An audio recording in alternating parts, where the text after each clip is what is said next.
दीपावली पूर्वर चाषी खुशी खबर मिलवाकू जाउछि 2000 टंका। जदि आपण भी जड़े चाषी होइथिबे तेबे जानी रखंतु आपणकर अकाउंट रे खूब शीघ्र जमा हेब 2000 टंका। एने सरकार जारी कले आउ एक बड़ घोषणा। आसंतु जानिबा वीडियो रे ता पूर्वरु संपूर्ण अपडेट जानिबा ता पूर्वरु वीडियो को लाइक करंतु, चैनल को सब्सक्राइब करनथिले एबे सब्सक्राइब करी पाखरे थिबा घंटी चिन्ह को दबाई दियंतु।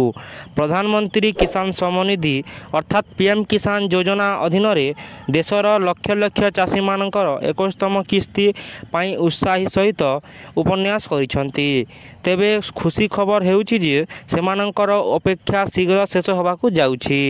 सरकार दीपावली एवं नवरात्रि मध्य रे प्रत्येक चाषी को सीधा सड़क 2000 टंका ट्रांसफर करि पारंती।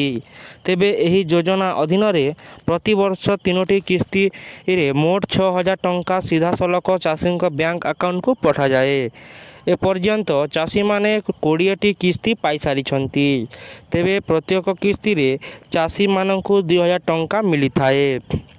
तेबे गत वर्ष एही वर्षर 20तम किस्ती अगस्त 2 तारिख 2025 रे चाषी अकाउंट को प्रदान करा जाइथिला, किंतु एबे बाकी रही 21तम किस्ती टंका को नहीं।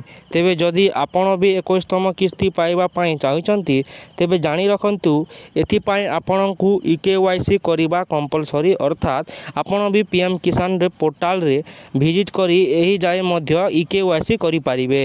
नचेत आपण जो जनसेवा केंद्र हेउ किंबा मो सेवा केंद्र को जाई इकेवाईसी करि पारिबे। तेबे रिपोर्ट अनुसार अक्टोबर मासरे मिली पारे जहाँकि 21तम किस्तीर टंका। तो फ्रेंड्स, ये होइतिला आपण मानक पई किछि अपडेट। जदि अपडेट टी आपण को भल लागिथिले वीडियो को लाइक करंतु, चैनल को सब्सक्राइब करनथिले एबे सब्सक्राइब करी पाखरे थिबा घंटी चिन्ह को दबाई दियंतु। धन्यवाद।